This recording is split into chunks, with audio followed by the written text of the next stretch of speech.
గ్రంథము 19వ అధ్యాయము.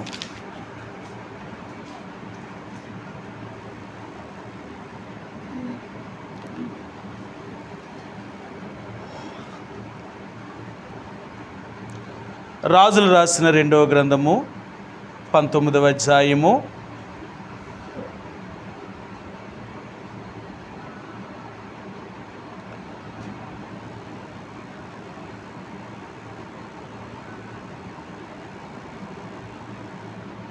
14వ వచనం నుంచి 19వ వచనం వరకు మార్చి చదువుదామండి. 6 వచనాల్ని 14 నుంచి 19 వరకు ఉత్తర ప్రత్యుత్తర రీతిగా మార్చి చదువుదాం.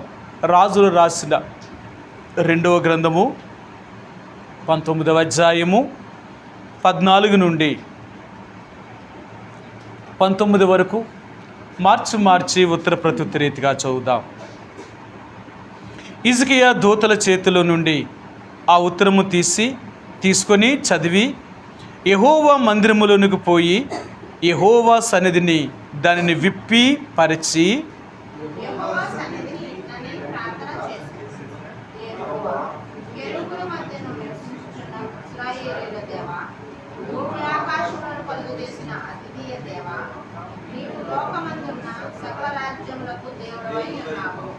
యెహోవా చెవియొగ్గి ఆలకింపుము, యెహోవా కన్నులు తెరిచి దృష్టించుము. జీవము గల దేవుడవైన నిన్ను దూషించుటకై సన్హెరీబు పంపిన వాని మాటలను చెవిని పెట్టుము.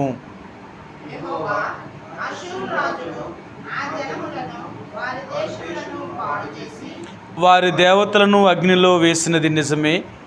ఆ రాజ్యముల దేవతలు నిజమైన దేవుండ్లు కాక మనుషుల చేత చేయబడిన కర్రలు రాళ్లే గనుక వారు వారిని నిర్మూలము చేసిరి.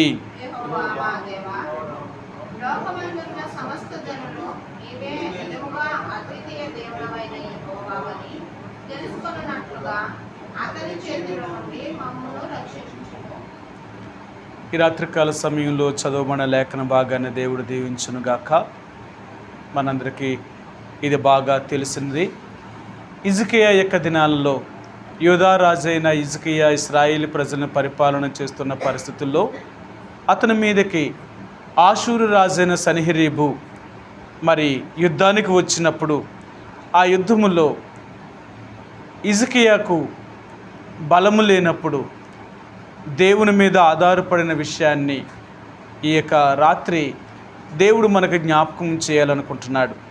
కాబట్టి దేవుని యొక్క ప్రజలుగా మనం దేవుడి మీద ఎంతగా ఆధారపడగలుగుతామో, దేవుని సహాయాన్ని మనం ఎంతగా కోరుకోగలుగుతామో, నిజంగా దేవుడు అంతగా మనకు సహాయం చేసే దేవుడు ఆయన. అందుకనే మనకు బాగా తెలుసు మన దేవుడు ఎవరు అంటే బలహీనులను బలపరచగలిగిన వాడు, శక్తిహీనులకు బలాభివృద్ధి చేయగలిగిన వాడు. మన దేవుడు బలహీనులైన వారిని, శక్తి లేని వారిని, కృంగిన వారిని, ఎన్నో సమస్యలతో ఉన్నవారిని దేవుడు రక్షించగలిగిన వాడు. ఎందుకంటే వారు దేవుని దగ్గరికి వస్తారు కాబట్టి దేవుని దగ్గరికి వచ్చే వారందరికీ కూడా ప్రభు దగ్గర నుంచి వారికి సహాయం కలుగుతూ ఉంటుందన్నమాట. కాబట్టి రాత్రికాల సమయంలో దేవుని యొక్క ప్రజలుగా ఈరోజు నీవు నేను కూడా మన జీవితంలో ఎలాంటి పరిస్థితులు వాటిల్లినప్పటికీ కూడా మనం దేవుడి మీద ఆధారపడవలసిన వారిగా ఉంటున్నాం. నిజంగా మనం దేవుడి మీద ఆధారపడగలిగితే, లేక మన కష్టంలో కానీ, మన బాధల్లో కానీ, మన ఇబ్బందుల్లో కానీ, మన సమస్యలలో కానీ దేవుడి మీద దగ్గరికి వచ్చి దేవుడి దగ్గర మనం ప్రార్థన చేసి ఆయన మీద మనం ఆధారపడగలిగితే నిజంగా మన దేవుడు మనకు సహాయము చేయగలిగిన వాడు. కాబట్టి ఈ రాత్రికాల సమయంలో రాజు అయిన హిజ్కియా తన కష్ట సమయంలో తను దేవుడి దగ్గరికి వెళ్ళి దేవుడి దగ్గర ప్రార్థన చేసిన విషయాల్ని ఇక్కడ ఆయన జ్ఞాపకం చేస్తున్నాడు. సన్హెరీబు రాజు అయిన ఈ ఆషూరు రాజు హిజ్కియా మీదకి యుద్ధానికి వచ్చినప్పుడు హిజ్కియా ఒకటే చెప్పాడు, ఇశ్రాయేలు యూదా ప్రజలందరినీ కూడా ధైర్యపరిచి మీరు భయపడవద్దు, ఆ సన్హెరీబు రాజు అయిన ఆషూరు రాజు మన మీదకి తన దూతలు పంపించినప్పటికీ, తన సైన్యాన్ని పంపించినప్పటికీ కూడా మన దేవుడే మనకు సహాయం చేయగలిగిన వాడు, మీరు అతన్ని ఏమాత్రము కూడా అతనికి కానీ అతని సైన్యానికి కానీ భయపడవద్దు అంటున్నారు. కానీ నిజంగా చూస్తే సన్హెరీబు రాజైన ఆషూరు రాజు తన పంపిన సైన్యము విస్తారమైన సైన్యము. ఆ ఆషూరు రాజైన సన్హెరీబు రాజు యొక్క సైన్యాధిపతి రబ్షాకే ఆయన ఇలా మాట్లాడతాడు, హిజ్కియా, మా సన్హెరీబు రాజు పంపించిన సైన్యములో ఒక్కొక్క సైనికుడు నీ దేశంలో గుప్పుడు మట్టి తీసుకుంటే, పిడికెడు మట్టి తీసుకుంటే నీ దేశమే ఉండదు. నీ దేశమంతా కలిపినా మేము ఒక్కొక్కరు ఒక్కొక్క గుప్పిడికెడు మట్టి తీసుకెళ్తే నీ దేశమే లేకుండా పోద్ది. అంత చిన్న దేశమైన మీరు మా మీద తిరుగుబాటు చేస్తారా? మా మీద మీరు జయం పొందుతారా? అంతేకాదు మా పక్షంగా దేవుడే యుద్ధం చేస్తాడని మీరు చెప్తున్నారా? మీ దేవుడు అంత గొప్పవాడు అంటారా? అయితే నేను ఓ మాట చెప్తున్నాను, హిజ్కియా, మేము ఎన్నో రాజ్యాలు జయించాం, ఇప్పటికి ఎంతోమంది రాజులను చంపేశాం, ఎన్నో రాజ్యాలు మా వశం చేసుకున్నాం. ఏ రాజైనా సరే మాతో యుద్ధానికి వచ్చే ముందు వాళ్ళు ఏం చెప్పారు తెలుసా? మా దేవుడు గొప్పవాడు, మమ్మల్ని రక్షిస్తాడు, నువ్వు మమ్మల్ని ఏమీ చేయలేవు అని వాళ్ళు అన్నారు. కానీ వాళ్ళ దేవుళ్ళు కానీ వారి దేవతలు కానీ మా చేతిలో నుండి వారిని రక్షించలేకపోయాయి. అలాంటిది నువ్వు ఈరోజు నువ్వు నమ్ముకున్న దేవుడు నిన్ను రక్షిస్తాడని నువ్వు చెప్తున్నావు. మేమేమంటున్నామంటే మీ దేవుడు మా చేతిలో నుంచి ఎలా రక్షించగలడు? నువ్వు చూడు, సెఫర్యీము దేవతలు కానీ, అర్పాదు దేవతలు కానీ, హేనా, ఇవ్వ ఇలాంటి దేవతలు కానీ ఎంతోమంది ఈ భూలోకమందున సకలమైన దేవతలందరూ, దేవుళ్ళైన వారందరూ కూడా మా చేతుల నుండి ఏ దేశాన్నైనా రక్షించయ్యా? ఏ దేశాన్ని రక్షించలేదు కదా. మరి అలాంటి పరిస్థితుల్లో మీ దేవుడు మా చేతిలో నుంచి ఎలా విడిపించగలడు? సాధ్యమా? అయితే హిజ్కియా ఒక మాట అన్నాడు, నిజమే, మీరు చెప్పింది ఎన్నో రాజ్యాలు మీరు జయించారు, దానికి నేను ఒప్పుకుంటాను. ఎందుకంటే వాళ్ళ దేవుళ్ళు దేవతలు అనబడినవారు కర్రలతోనూ రాళ్ళతోనూ చేసినవారు. కానీ మేము పూజించున్న దేవుడు ఒక కర్రతో కానీ ఒక రాయితో కానీ చేయబడిన దేవుడు కాదు. మా దేవుడు జీవము కలిగిన వాడు. మేము సేవించుతున్న దేవుడు ఎవరు అంటే జీవము కలిగిన వాడు. ఆయన మమ్మల్ని తప్పక రక్షిస్తాడు. ఇంతకుముందు మీరు జయించారని చెప్తున్నారు కదా, వాళ్ళ దేవుళ్ళు దేవతలు అనబడిన వాళ్ళ లాంటి దేవుడు కాదు మా దేవుడు. మా దేవుడు మమ్మల్ని కాపాడగలిగిన వాడు, మమ్మల్ని రక్షించగలిగిన వాడు. మాకు ఏదైనా ఆపద వచ్చినప్పుడు కానీ, ఏదైనా సమస్య వచ్చినప్పుడు కానీ, ఏదైనా కష్టం వచ్చినప్పుడు కానీ మేము దేవుడి దగ్గరికి వెళ్ళి ప్రార్థన చేస్తే నిజముగా ఆ దేవుడు మా ప్రార్థనను అంగీకరించి మమ్మల్ని తప్పక వారి చేతిలో నుంచి విడుదల చేసి మమ్మల్ని రక్షించడంలో ఆయన ఎంతో శక్తిమంతుడు. కాబట్టి రబ్షాకే లేక సన్హెరీబు రాజా, మేము సేవించుచున్న దేవుడు జీవము కలిగిన దేవుడు. నిజంగా యోధావారైన ఆ హిజ్కియా రాజుకి ఉన్న ధైర్యం ఏంటి అంటే దేవుడే అతని ధైర్యం. చాలాసార్లు మనకు దేవుడు జ్ఞాపకం చేస్తూ వస్తున్నాడు మన ప్రార్థనా కూడికలో, ధైర్యము ధైర్యము ధైర్యము. ప్రతిదానికి కూడా ముందు మనం ధైర్యముగా ఉండవలసిన వారు, భయపడకూడదు దేనికైనా సరే. ఎందుకంటే ఎలాంటి పరిస్థితి వచ్చినా ఈ లోకం మనల్ని ఏమీ చేయలేదు. ఒకవేళ ఏమైనా చెయ్యాలనుకున్నా ఎంతవరకు మన మీద దాడి చేయగలదో తెలుసా? బాధ పెట్టగలదు, శ్రమపరచగలదు, అంతకంటే ఎక్కువేమీ చేయలేదు. ఒకవేళ మనం ఎంత శ్రమ పెట్టబడతామో, ఎంత హింసించబడతామో, ఇవన్నీ మనకి దీవెన. నేను ఎన్నోసార్లు మీకు చెప్తూ వచ్చాను, సాతాను మనకి ఈ లోకంలో తీసుకొచ్చే ప్రతి శోధన, ప్రతి కష్టము, ప్రతి బాధ మనం ఎప్పుడైతే వాటి గుండా వెళ్తామో అప్పుడే దేవుడు మనకి ఆశీర్వాదాన్ని, దీవెనను అనుగ్రహించగలిగిన వాడు.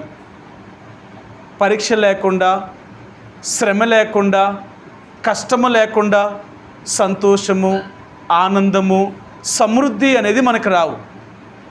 మన జీవితంలో సమృద్ధి కానీ, మన జీవితంలో ఆనందము కానీ, మన జీవితంలో సంతోషము కానీ రావాలి అంటే కొన్ని కష్టతరమైన పరిస్థితులు గుండా మనం వెళ్ళవలసిన వారమే. అందుకనే ఈ లోకంలో మనకు ఎదురవుతున్న కష్టాలన్నీ కూడా మనల్ని ఆశీర్వదించడానికి, మనల్ని దీవించడానికి, అంతే తప్ప ఏదో మనం అగ్ని వంటి మహాశ్రమల గుండా వెళ్ళిపోతున్నాం, మనకి ఏదో జరిగిపోతుంది అనుకోవద్దు. సరే, మీకు ఈ మాట చూపిస్తాను. పేతురు రాసిన మొదటి పత్రిక 4వ అధ్యాయము. పేతురు రాసిన మొదటి పత్రిక 4వ అధ్యాయము 12-13 వచనాలండి.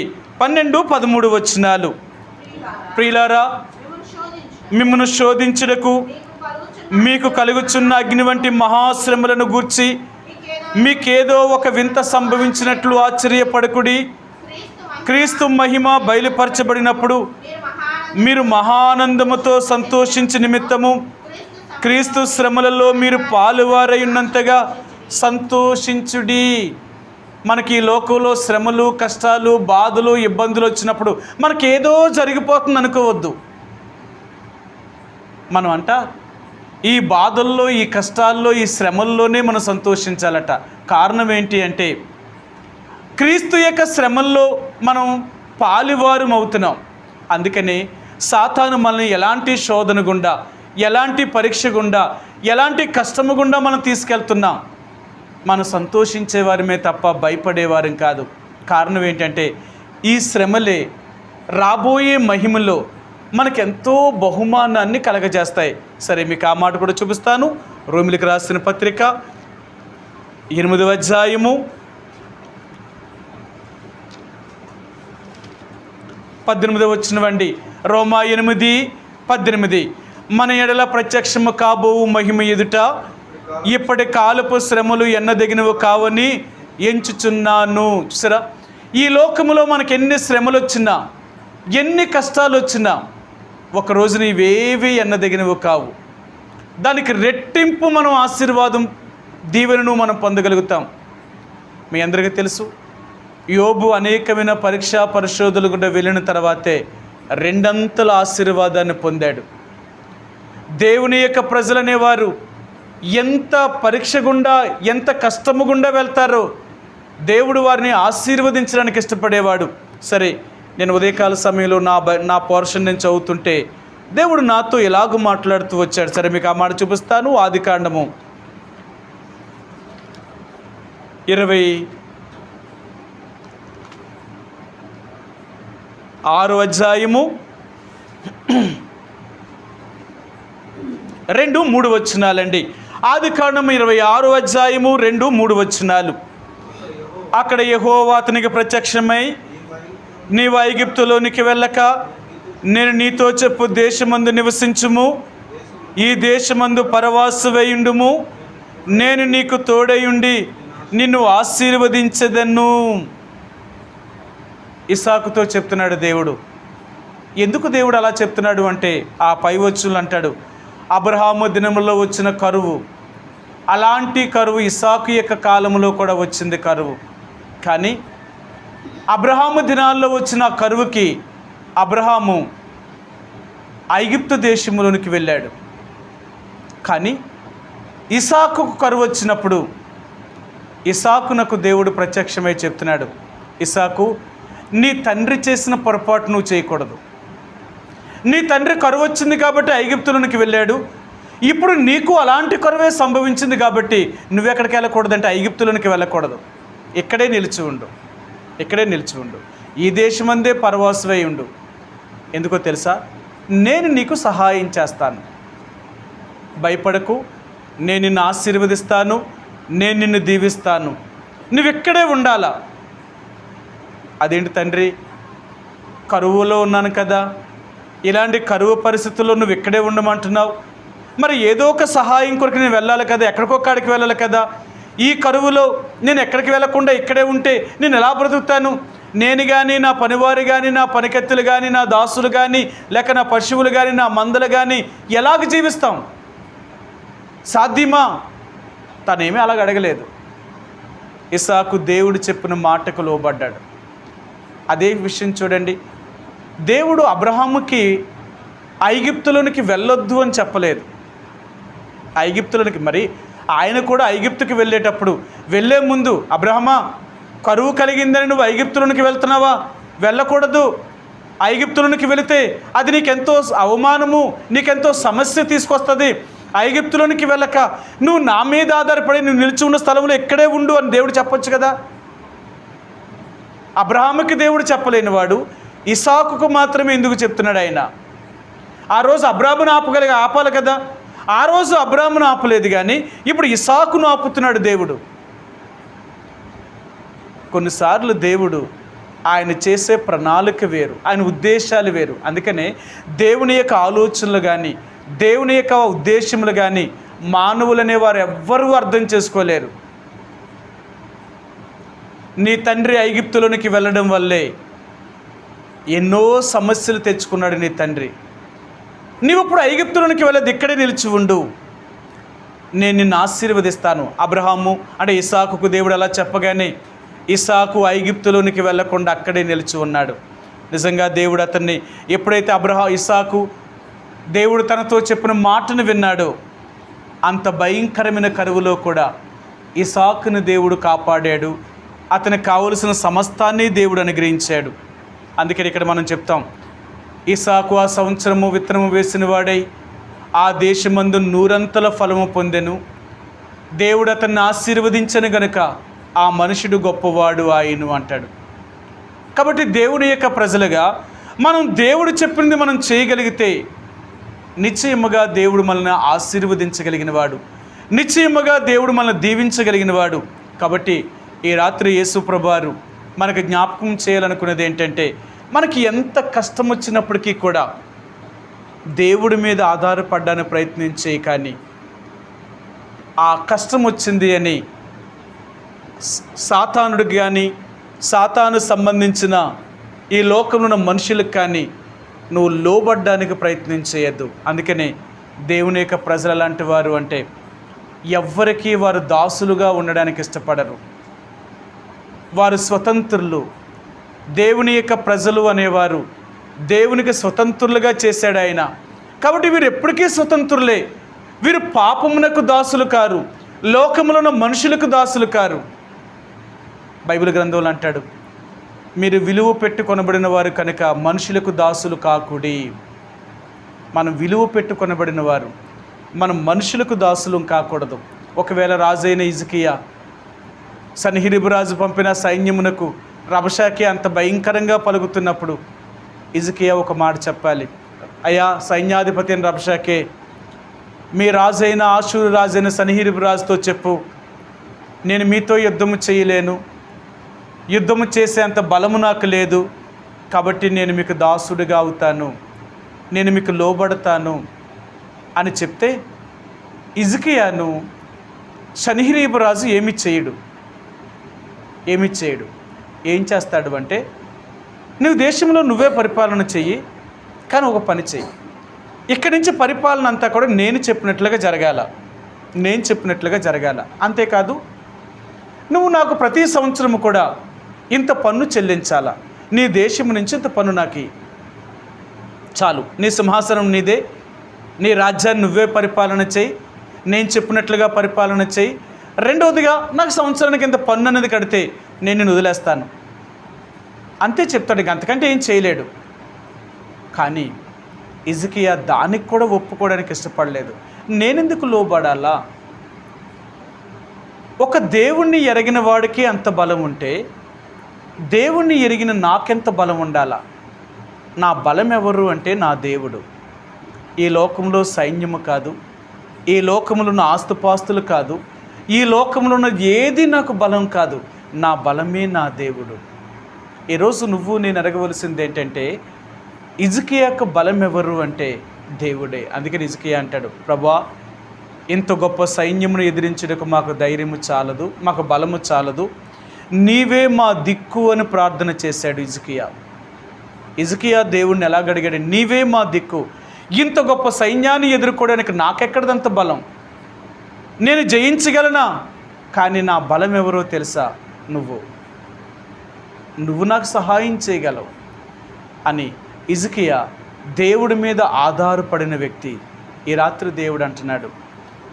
దేవుడి మీద ఆధారపడడం నీవు నేను నేర్చుకోవాల్సిన వారు. మనకెన్ని సమస్యలు వచ్చినా, ఎన్ని ఇబ్బందులు గుండా వెళుతున్నా దేవుడి మీదే మనం ఆధారపడాలి. దేవుని వైపే మనం చూడగలిగిన వారు. దేవుడు మనకు సహాయం చేసేంతవరకు మనం వేచి ఉండాలి. దేవుడు చేసే సహాయం అనేది చాలా గొప్ప సహాయం. అది ఆయన మీద మనం ఎప్పుడైతే కనిపెట్టుకొని ఎదురు చూస్తూ ఉంటామో తప్పక దేవుడు మనకు సహాయం చేయగలిగిన వాడు. కాబట్టి ఈ 2వ రాజులు రాసిన 19వ అధ్యాయంలో హిజ్కియా దేవుని సన్నిధిలోనికి వెళ్ళి ఆ సన్హెరీబు రాజైన ఆషూరు రాజు పంపిన ఆ ఉత్తరమును తీసుకొని దేవుని యొక్క మందిరమునికి వెళ్ళి దేవుని యొక్క మందిరములో ఆ ఉత్తరమును విప్పి పరిచి దాన్ని ఆ రాజు పలికిన మాటలన్నిటినీ కూడా దేవుడి మందిరములో చదివాడు. ప్రభువా, ఆషూరు రాజైన సన్హెరీబు పలికిన మాటలు నువ్వు వినాలి, ఇదిగో ఆ మాటలన్నీ చదువుతున్నాను అని హిజ్కియా దేవుని యొక్క మందిరములో ఆ ఉత్తరాన్ని చదివాడట. సరే చూడండి ఆయన ఏం చెప్తున్నాడు, ఒక మాట చూపిస్తాను. రాజులు రాసిన 2వ గ్రంథము 19వ అధ్యాయము 21వ వచనమండి. 21వ వచనం, అతన్ని గూర్చి యెహోవా సెలవిచ్చిన మాట ఏదనగా, సియోను కుమారి అయిన కన్యక నిన్ను దూషణ చేయుచున్నది, నిన్ను అపహాస్యము చేయుచున్నది. యెరూషలేము కుమారి నిన్ను చూచి తల ఊచుచున్నది. నువ్వు ఎవరిని తిరస్కరించితివి, ఎవరిని దూషించితివి, నీవు గర్వించి ఎవరిని భయపెట్టితివి? ఇశ్రాయేలీల పరిశుద్ధ దేవునినే కదా. హిజ్కియా చదువుతున్నాడు ఆ ఉత్తరాన్ని. ప్రభువా, ఈరోజు యెరూషలేములున్న పట్టణానికి కానీ యెరూషలేములున్న ప్రజలకు కానీ ఎంత అవమానము, ఎంత దూషణ, ఎలాంటి పరిస్థితులు ఎదురయ్యే చూడు. ఎంత అవమానపరుస్తున్నాడు మమ్మల్ని, ఎంత నీచంగా మాట్లాడుతున్నాడు. ఇవన్నీ మమ్మల్ని అంటున్నారా, నిన్నంటున్నారా? మేము నీ పేరు పెట్టబడిన ప్రజలం. మమ్మల్ని ఎవరైనా ఏదైనా అన్నారు అంటే అది మమ్మల్ని అన్నట్టు కాదు, అది నిన్నన్నట్టు. కాబట్టి ఇవన్నీ విన్నావు కదా, అందుకే నీ విషయాలన్నీ నేను చదువుతున్నాను. ఆ రబషాకే పలికిన ఉత్తరం, ఆ రాసిన ఉత్తరాన్ని నీ సన్నిధిలో విప్పి దాన్ని పరిచి ఈ విషయాలన్నీ నీ దగ్గర ప్రార్థన చేస్తున్నాను. దయచేసి నువ్వు మా ప్రార్థన విను. నిజంగా దేవుడు ఏం చెప్పాడో తెలుసా? హిజ్కియా దగ్గరికి యెషయాను పంపించి చెప్పించాడు. యెషయా వచ్చాడు హిజ్కియా దగ్గరికి. హిజ్కియా, నువ్వు భయపడకు. ఏ మాటలనైతే నువ్వు దేవునికి ప్రార్థన చేసావో, ఆ సన్హెరీబు రాజును పంపించిన ఉత్తరాన్ని ఏదైతే చదివేవో అది నీ దేవుడైన యెహోవా ఆలకించాడు, నీ ప్రార్థనను అంగీకరించాడు. ఆషూరు రాజుకైనను అతని సైన్యముకైనను నువ్వు భయపడవద్దు. నీ దేవుడైన యెహోవాయే నీ పక్షముగా యుద్ధము చేస్తాడు. ఎందుకో తెలుసా? దేవుడు నీ పితరుడైన దావీదుతో వాగ్దానము చేశాడు. ఆయన ఈ పట్టణం దావీదు నిమిత్తమును, ఈ పట్టణమునకైనను ఈ పట్టణంలో ఉన్నవారికైనను నేను ఏ అపాయమును రాకుండా కాపాడుతానని వాగ్దానము చేశాడు దేవుడు అంటున్నాడు ఆయన. సరే, ఆ ఒక్క మాట కూడా చూపిస్తాను. 34వ వచనం అండి, 19వ అధ్యాయము 34వ వచనం. ఈ పట్టణం లోపలికి రాక తను వచ్చిన మార్గముని అతడు తిరిగిపోవును. ఇదే యెహోవా వాక్కు. నా నిమిత్తమును నా సేవకుడైన దావీదు నిమిత్తమును నేను ఈ పట్టణమును కాపాడి రక్షించుదును. దేవుడు చెప్తున్నాడు, నా సేవకుడైన దావీదు నిమిత్తమును నేను ఈ పట్టణమును కాపాడి రక్షిస్తాను. మీరు కొద్దిమందే ఉండొచ్చు, అంత బలం మీకు లేకపోవచ్చు, కానీ మీ పక్షంగా దేవుడు ఉన్నాడు. చాలాసార్లు మన లోకం భయపెట్టేది ఏంటో తెలుసా? మనతో ఎవ్వరు లేరని, మనం ఒంటరి వారమని, వాళ్ళు ఎలాగుంటారు అని లోకం ఎప్పుడూ భయపడుతుంది. దానికి తెలియదు మన బలం ఏంటో. ఎందుకంటే మనం ఎంత తక్కువ మంది ఉన్నా మనతో ఉన్న దేవుడు అంత గొప్పవాడు. దేవుడు సంఖ్యాబలాన్ని చూసేవాడు కాదు, లోకములను ఆస్తుపాస్తులను చూసేవాడు కాదు. దేవుడు కావాల్సింది ఏంటంటే యథార్థత. దేవుడికి నమ్మకంగా నువ్వు జీవిస్తున్నావా లేదా? నీకెవ్వరు లేకపోయినా పర్లేదు, దేవుడికి నమ్మకస్తుడిగా నువ్వు జీవించగలిగితే నిన్ను, నీ కుటుంబాన్ని ఆయన కాపాడగలిగిన వాడు.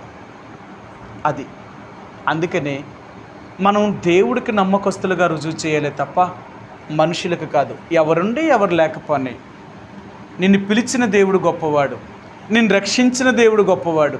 నిన్నెప్పటికీ ఆ దేవుడు విడిచిపెట్టడు, నిన్నెప్పటికీ విడిచిపెట్టడు. ఎందుకో తెలుసా? దేవుని యొక్క ప్రజలు, ఆయన సేవించుచున్న వారిని ఆయన ఎప్పుడూ విడనాడే దేవుడు కాదు, ఆయన ఎప్పుడూ మరిచిపోయే దేవుడు కాదు. అంత గొప్ప దేవుడిని కలిగి ఉన్నాం. అందుకనే హిజ్కియా దేవుడి దగ్గరికి వెళ్ళి ఆయన ప్రార్థన చేస్తున్నాడు. ప్రభువా, లోకమందు నీవే అద్వితీయమైన దేవుడవు, నువ్వు కాక ఇంకెవరున్నారంత గొప్ప దేవుడివి, నువ్వు బహు జీవము కలిగిన వాడివి. ఈరోజు మేము ఎదుర్కొంటున్న సమస్య, ఈరోజు మేము వెళ్తున్న మా కష్టము, ఈరోజు మా బాధ, మా శ్రమ, ఇవన్నీ నువ్వు చూస్తున్నావు. మాకు సహాయం చేయి తండ్రి, మాకు సహాయం చేయి. హిజ్కియా ఎంత వినయముగా దేవుడి దగ్గరికి వెళ్ళి ప్రార్థన చేశాడు, తన బాధను చెప్పుకున్నాడు, తన కష్టాన్ని చెప్పుకున్నాడు. దేవుడు వెంటనే అతను మొరాలకించాడు. హిజ్కియా గురించి దేవుడు చెప్పినప్పుడు అంటాడు, హిజ్కియా చాలా మంచి రాజు.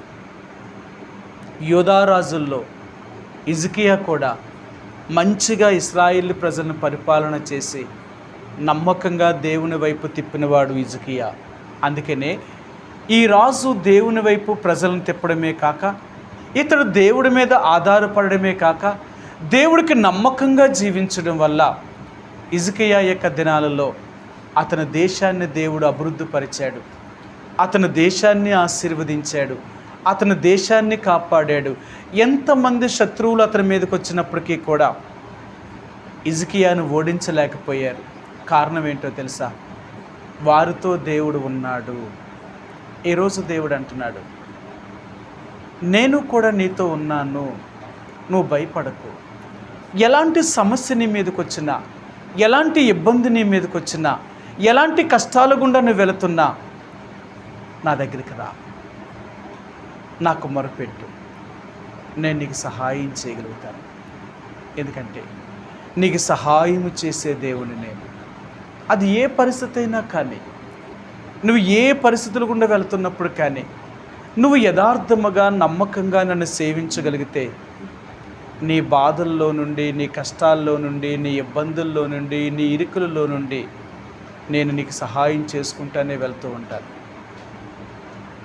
అవంతటవే వెళ్ళిపోతూ ఉంటాయి. ఎందుకంటే నీకు ముందుగా దేవుడు నడుస్తున్నాడు కాబట్టి, నీకు ముందుగా దేవుడు నడుస్తున్నప్పుడు నీ త్రోవను సరాలము చేసేవాడు. అందుకని బైబిల్ గ్రంథంలో, యెషయా గ్రంథంలో ఆయన అంటాడు, నీకు ముందుగా నీ దేవుడు నడుస్తూ మెట్టగానున్న స్థలములన్నిటినీ సరాలము చేసుకుంటూ వెళ్తాడట.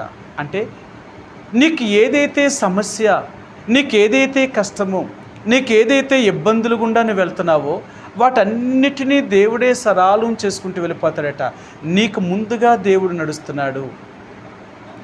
దేవుడు నీకు ముందు ఉంటే నీ సమస్యలు దాని అంతటా అవే పోతాయి. లేదు, నువ్వు దేవుడిని వెనక పెట్టి నువ్వు ముందు నడుస్తున్నావు అనుకో, నీ సమస్యలు తీరవు. ఎప్పుడూ కూడా మనం వెనకాల ఉండాలి, మన దేవుడు ముందు ఉండాలి మనకి. అందుకని అంటాడు, నా గొర్రెలను వెలుపలకు నడిపించినప్పుడల్లా నేను వాటికి ముందుగా నడుస్తాడట. ఆ కాపరి గొర్రెలకు ముందు నడుస్తూ ఉంటాడట. ఎందుకు నడుస్తాడు అంటేనట, ఏదైనా అపాయము జరిగినప్పుడు కానీ, ఏదైనా జంతువు వాటి మీదకి రావాలనుకున్నప్పుడు కానీ ఆ కాపరిని దాటి తన గొర్రెల మీదకి రావాలి. ఆ గొర్రెల కాపరి తన మీదకి ఏదొచ్చినప్పటికీ కూడా తన మంద మీదకి దాన్ని రక్షించగలిగిన వాడు. అలాగే ఈరోజు దేవుడు అంటున్నాడు, మనకు ముందుగా దేవుడు వెళ్తున్నాడు అనుకోండి, నీకు ముందు దేవుడు ఉన్నాడు అనుకోండి, ఎన్ని సమస్యలు వచ్చినా ఆయన దాన్ని సరాలము చేయగలిగిన వాడు. మీ అందరికీ తెలుసు, ఇశ్రాయేలు ప్రజలను దేవుడు ఎర్ర సముద్రాన్ని దాటించాడు. ఎలా దాటించాడు అంటే, దేవుడు వారికి ముందుగా వెళ్ళి సముద్రమును పాయలు చేశాడంతే. వారికి ముందుగా దేవుడు సముద్రాన్ని ఎప్పుడైతే పాయలు చేశాడో సముద్రము ఆరిన నేలగా చేయబడింది. అందుకని బైబిల్ గ్రంథంలో అంటాడు, ఎండిన నేలను ప్రవాహ జలాలుగా మార్చగలిగిన వాడు, ప్రవాహ జలములు కలిగిన ఆ స్థలమును ఎండిన నేలగా కూడా మార్చగలిగిన వాడు. మన దేవుడు ఎలాంటి వాడు అంటే ఏదైనా చేయగలిగిన వాడు. ఆయన అంటాడు, అరణ్యములో నేను రాజ్యబాటును వేయగలిగిన వాడిని, జలములలో నదులలో నా రాజమార్గమును స్థాపించగలిగిన వాడిని, నేను ఎక్కడైనా సరే ఏదైనా చేయగలిగిన వాడిని. అది నీటిలోనే కానీ, అది అరణ్యములోనే కానీ, మరి ఇంకెక్కడైనా సరే నేను చేయలేదంటూ ఏమీ లేదు. నేను సమస్తమును చేయగలిగిన వాడిని. అయితే నువ్వు నా మీద ఎంత ఆధారపడుతున్నావు? ఈరోజు దేవుడు అంటున్నాడు, నువ్వు నా మీద ఆధారపడినంత కాలము నేను నీకు తప్పక సహాయం చేస్తాను. నువ్వు నా మీద ఆధారపడకపోతే నేను సహాయం చేయలేనేమో, కానీ నా మీద నువ్వు ఆధారపడినంత కాలము, నన్నే నువ్వు నమ్ముకున్నంత కాలము, నేను చెప్పినట్లుగా నువ్వు జీవించినంత కాలము నిన్నెప్పుడూ విడిచిపెట్టను. సరే, ఈ ఒక్క మాట చదువుదాం. రాజులు రాసిన 2వ గ్రంథము 19వ అధ్యాయము 19 వచనమండి.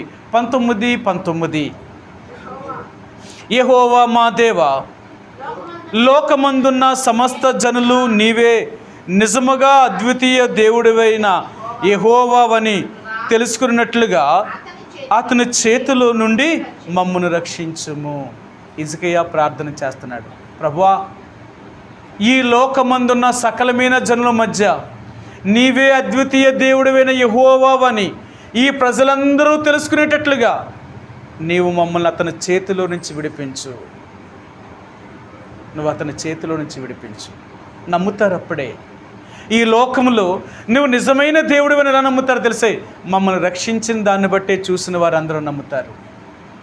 ఈరోజు దేవుడు అంటున్నాడు, నమ్మిన నిన్నే దేవుడు కాపాడకపోతే ఇక నమ్మలేని వారు నువ్వు దేవుణ్ణే నమ్ముతారంటావు.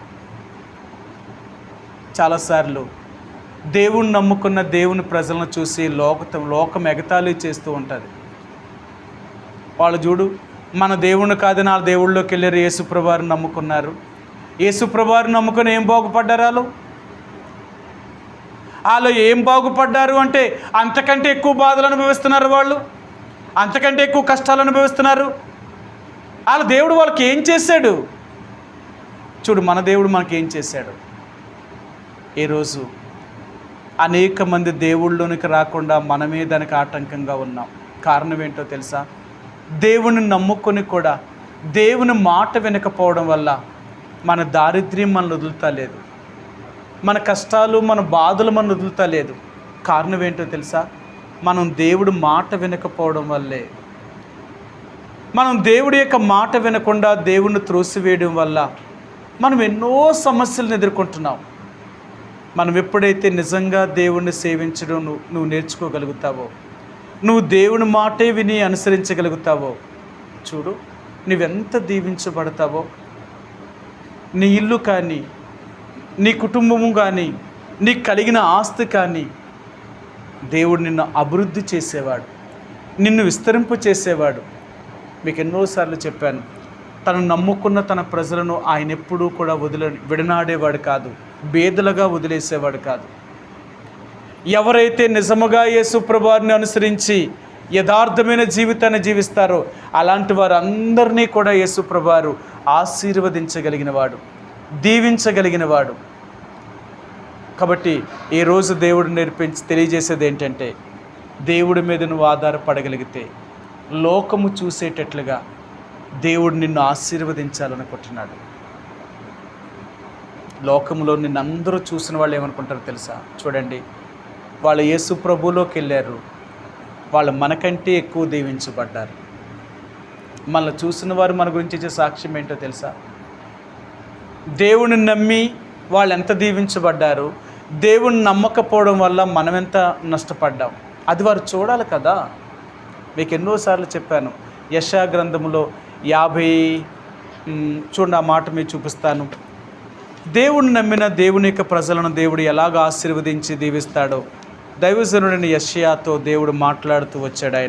ఆయన ఏం మాట్లాడాడో చూపిస్తాను. 61వ అధ్యాయము యెషయా గ్రంథము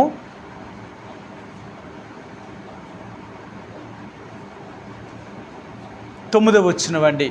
61:9. జనములలో వారి సంతతి తెలియబడును, జనముల మధ్య వారి సంతానము ప్రసిద్ధ నొందును. వారు యెహోవా ఆశీర్వదించిన జనమని వారిని చూచిన వారందరూ ఒప్పుకొందురు. మనల్ని చూసిన వారందరూ ఒప్పుకుంటారట. ఏమనంటే వాళ్ళు యేసుప్రభువారిని నమ్మిన తర్వాతే ఆశీర్వదించబడ్డారు. వారు దేవుడిని నమ్ముకోవడం వల్లే దేవుడు వారిని దీవించాడు. చూడండి, దేవుణ్ణి ఎరగక ముందు వాళ్ళు ఎలాగున్నారు, ఎరిగిన తర్వాత ఎలా దీవించబడ్డారు. సకల లోకము, ఈ లోకమందున సకల జనులు తెలుసుకున్నట్లుగా నువ్వు దేవుని బిడ్డవి, దేవుడే నిన్ను కాపాడగలిగిన వాడు మనుషులు తెలుసుకుంటారు. నిన్ను దేవుడు దీవించాలి తప్ప ఏ లోకంలో ఎవరూ కాదు. అందుకనే దేవుడు దీవించాలి అంటే దేవుడి మీద మనం ఆధారపడుతున్నామా? కష్టం వచ్చింది అని మనం లోకములోనికి వెళ్ళొద్దు. సమస్యలు వచ్చాయని దేవుడి నుంచి దూరం అవ్వద్దు. ఈ శ్రమలే, ఈ కష్టాలే మనం బహుమానము, ఆశీర్వాదం పొందడానికి గల మొదటి కారణము. ఇవన్నీ కూడా మనకు ఒక ఆశీర్వాదానికి గల కారణం. దేవుని యొక్క ప్రజలు ఇలాంటి సమస్యల్లోనే వారు సంతోషించగలిగిన వారు, కృంగిపోయేవారు కాదు. కాబట్టి ఈ రాత్రి దేవుడు మనకు జ్ఞాపకం చేసేదంటే హిజ్కియాను కాపాడిన దేవుడే, యోధా ప్రజలందరినీ కాపాడిన దేవుడే ఈరోజు నిన్ను నన్ను కూడా కాపాడగలిగిన వాడు. నిజంగా మనం ఆయన మీద ఆధారపడితే, ఆయన మాట వింటే, ఆయన సన్నిధిలో మనం ప్రార్థన చేయగలిగితే నీ కష్టాల నుండి, నీ బాధల నుండి, నీ ఇబ్బందుల నుండి, నీ సమస్యల నుంచి దేవుడు దూరం చేయగలుగుతాడు. నీ జీవితంలో దేవుడు సంతోషాన్ని, ఆనందాన్ని తీసుకురాగలుగుతాడు ఆయన. కాబట్టి ఈ రాత్రి మనం ప్రార్థనలోకి వెళ్ళే ముందుగా, ప్రభువా, అనేక సార్లు నేను కూడా శ్రమ వచ్చినప్పుడు నేను నీలో నిలిచి ఉండలేని పరిస్థితుల్లో, రాజైన హిజ్కియా, అంత బలమైన రాజైన సన్హెరీబు రాజు తన మీదే సైన్యాన్ని పంపించిన అతని ధైర్యం ఏంటి అంటే, అతని ధైర్యం నువ్వే. అతను భయపడకుండా ఎంత విశ్వాసముతో, నమ్మకంతో నీకు ప్రార్థన చేశాడో హిజ్కియాను. విస్తారమైన సన్హెరీబు రాజు యొక్క సైన్యము చేతిలో నుండి యోధా సంతతిని, లేక యెరూషలేముని, హిజ్కియా యొక్క రాజ్యాన్ని కాపాడే నువ్వు ఎంత గొప్ప దేవుడివి. ఈరోజు నాతో కూడా నువ్వు జ్ఞాపకం చేశావు. అయితే అనేక సార్లు నేను నమ్మకంగా నిన్ను సేవించకపోవడం వల్ల, నాకు ముందు నువ్వు నడవలసిన దానికి బదులుగా నేను నీకు ముందుగా నడవడం వల్ల ఎన్నో సమస్యలు, ఎన్నో కష్టాలు, ఎన్నో ఇబ్బందులు, ఎన్నో బలహీనమైన పరిస్థితులు గుండా నేను వెళ్తున్నాను. నన్ను క్షమించు. ఈ రాత్రి మరలా నేను ఒప్పుకుంటున్నాను. నిజంగా నిన్ను వెంబడించగలిగితే నువ్వెప్పుడూ నన్ను వదిలిపెట్టే దేవుడు కాదు. నా సమస్యల నుంచి కానీ, నా కష్టాల నుండి కానీ, నా బాధల నుంచి కానీ నన్ను విడనాడే దేవుడు కాదు. అంత మంచి దేవుడివి. ఈరోజు మరలా నీ దగ్గర ఒప్పుకుంటున్నాను. అనేక సార్లు నేను కూడా సహాయము కొరకే నిన్ను విడిచి లోకములోనికి వెళ్ళడం వల్ల, నేను నీలో నిలిచి ఉండకపోవడం వల్ల, నీ మాట వినకపోవడం వల్ల ఎన్నో కష్టాలు గుండా, ఎన్నో ఇబ్బందులు గుండా, ఎన్నో బాధలు గుండా నేను వెళ్తున్నాను. నన్ను క్షమించు. ఇక నుంచైనా నీ మాట వినే వ్యక్తిగా, నేను లోకములోనికి లోక సహాయం కొరకే వెళ్ళే వ్యక్తిని కాకున్నట్లుగా నేను నీ మీద ఆధారపడే వ్యక్తిగా నన్ను సిద్ధపరచు. ఎందుకంటే హిజ్కియా అంత గొప్ప రాజైన సన్హెరీబుకి దాసుడయ్యే కంటే నీకే దాసుడిగా ఉండాలని ఇష్టపడ్డాడు. అందుకనే ఆ రాజుని జయించాడు. నువ్వు అతనికి సహాయం చేశావు. అందుకని ఈ భూమి మీద నేనెవ్వరికీ దాసుడిగా కానీ, దాసురాలుగా కానీ ఉండకూడదు. నేను స్వతంత్రుణ్ణి. నాకు ఏ సమస్య వచ్చినా నీ దగ్గరికే నేను రావాలి తప్ప ఇంకెవ్వరి దగ్గరికి నేను వెళ్ళకూడదు. ఎందుకంటే నా ఆధారమైన దేవుడు నువ్వు, నన్ను ఆశీర్వదించగలిగిన దేవుడు నువ్వు, నాకు సహాయము చేయగలిగిన దేవుడు నువ్వు. అలాంటి నిన్ను విడిచిపెట్టి నేను ఎక్కడికి వెళ్తాను? అనేక సార్లు మానవుని కదా, అనేక అద్దుబాట్లు కలిగిన వాడిని, నన్ను క్షమించు అని ప్రభు దగ్గర రాత్రి మనంగా సరిచేసుకొని యథార్థంగా దేవుడి దగ్గర ఎప్పుడైతే ఒప్పుకొని మనం ప్రార్థన చేయగలుగుతామో, నీ ప్రార్థనను దేవుడు ఆలకించి, నా ప్రార్థనలు దేవుడు అంగీకరించి మనకు కలిగిన ప్రతి సమస్యల నుండి, ప్రతి ఇబ్బందులలో నుండి దేవుడు మనల్ని విడుదల చేసి దేవుడు నిన్ను సమృద్ధిలోనికి తీసుకుని వెళ్ళేటట్లుగా దేవుడు సహాయం చేస్తాడు. ఆయన ఆ రీతిగా మనందరికీ ప్రభు సహాయం చేయనుగాక. కొద్ది సమయం ఈ రాత్రి మనం ప్రార్థనలోనికి వెళదామండి. చెదిరి ఉన్న పరిశుద్ధులైన వారి కొరకు, అలాగే రక్షణ లేని వారి కొరకు, విశ్వాస కుటుంబంలో ఉన్న ఆర్థికమైన సమస్యల కొరకు, అలాగే దైవజనులైన వారి కొరకు, అలాగే ప్రపంచ దేశాలకి, మన దేశానికి, మన రాష్ట్రానికి సమాధానము, శాంతిని దేవుడు అనుగ్రహించేలాగా పరిపాలన చేస్తున్న నాయకులైన వారిని, అధికారులు, ప్రభుత్వ వారిని దేవుడు దర్శించి వారిలో నిస్వార్థమైన మనసును అనుగ్రహించేలాగా ప్రార్థన చేయండి. అలాగే మరి మన దేశంలో, ప్రపంచ దేశాల్లో బాధించబడుతున్న దేవుని ప్రజల యొక్క విడుదల కొరకు ప్రార్థన చేయండి. ఇజ్రాయెల్ దేశం కొరకు ప్రార్థన చేయండి. వారి చుట్టూ ఉన్న శత్రు దేశాలతో యుద్ధం చేస్తున్నారు. దేవుడు వారికి విజయాన్ని దయచేసి వారి ఆర్థిక పరిస్థితులు దేవుడు చక్కపరిచి దేవుని మందిరం తిరిగి కట్టబడడం కొరకే, ప్రభు యొక్క లేఖనం నెరవేర్చబడడం కొరకే ప్రభు వారికి సహాయం చేసేలాగా వారి కొరకే ప్రార్థన చేయండి. అలాగే హైదరాబాద్ నిబ్రోన్ కొరకు ప్రార్థన చేయండి. అక్కడ ఉన్న సమాధానాన్ని శత్రువు పాడు చేయకున్నట్లుగా సమాధానంతో పరిచర్య చేయగలుగుట్లో, అలాగే మరి నర్సిపూడి, రామచంద్రాపురం, అనపర్తిలో 4 మరి ఉన్న చుట్టూ ఉన్న మరి పరిచర్య, అలాగే పెద్దాపురం, సామర్లకోట, మరి కాకినాడలో ఉన్న విశ్వాసుల కొరకు, పరిశుద్ధులైన వారి కొరకు, అక్కడ సేవ చేస్తున్న దాసులైన వారి కొరకు, విజయనగర్లో డేవిడ్ మార్టిన్ గారు వారి పరిచర్య కొరకు, అలాగే లంకిలిపల్లిలో జోనాథన్ మార్టిన్ గారు వారి పరిచర్య కొరకు ప్రార్థన చేయండి. వృద్ధాప్యంలో దేవుడు వారికి బలాన్ని అనుగ్రహించేలాగా, అలాగే తిరిగి మరి ఏలేశ్వరము, రాజవొమ్మంగి, కొండపిల్లని విశ్వాసుల కొరకు ప్రార్థించండి. ఆత్మీయంగా వాళ్ళు బలపడేలాగా, అలాగే స్థానిక సంఘం కొరకు కూడా ప్రార్థిస్తాం. మనం కొద్దిమందిమైనా నమ్మకంగా దేవుని కొరకు జీవించడానికి ప్రయత్నించేద్దాం. ఎందుకంటే చివరి దినాల్లో ఉన్నాం.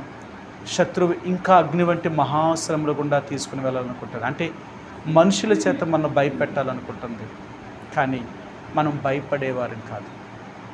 యేసు ప్రభువానికి రక్తం చేత కొనబడిన వారు ప్రాణాలనైనా దేవుడి కోసం ఇస్తారేమో, కానీ లోక సంబంధమైన వాటి కొరకు ఎప్పుడూ భయపడేవారు కాదు. కాబట్టి ఉన్న కొద్దిమందిని ఆత్మీయంగా ఎదిగేలాగా, ఏది వింటున్నారో దాన్ని అనుసరించట్లో ప్రభు సహాయం చేసేలాగా ప్రార్థన చేయండి. దేవుని ఏర్పాటులో ఉద్దేశించిన వారిని దేవుడు సమకూర్చి దేవుని ఇంటికి నడిపించబడిలో ప్రభు సహాయం చేసేలాగా, అలాగే విశ్వాస కుటుంబంలో ఉన్న ప్రతి ఆర్థికమైన సమస్యలో దేవుడు తన దక్షిణాస్థానం చాపి వారిని బలపరిచేలాగా, ప్రతి కుటుంబాన్ని దేవుడు సంరక్షించి పోషించేలాగా ప్రార్థన చేయండి. అలాగే మరి ముఖ్యంగా ఆదివారం పరిచర్య కొరకు ప్రార్థన చేయండి. ఇక్కడ కొండపల్లిలో నడవడే వారిని కూడా దేవుడు అభిషేకించి వాడుకునేలాగా, బలహీనులైన వారి కొరకు ప్రార్థన చేయండి.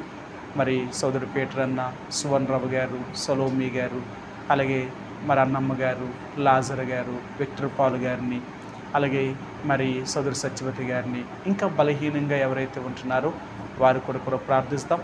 మరి అలాగే ఇంకా మీ వ్యక్తిగతంగాను, మీ కుటుంబం కానీ ఏమైతే సమస్యలు ఉన్నాయో వాటి కొరకు కూడా ప్రార్థిస్తామండి. కొద్ది సమయం ఇలాగా ప్రభు యొక్క సన్నిధిలో ప్రార్థనలోనికి వెళదాం. ఆ రీతిగా కొద్ది సమయం ఒకరి తర్వాత ఒకరు ప్రార్థన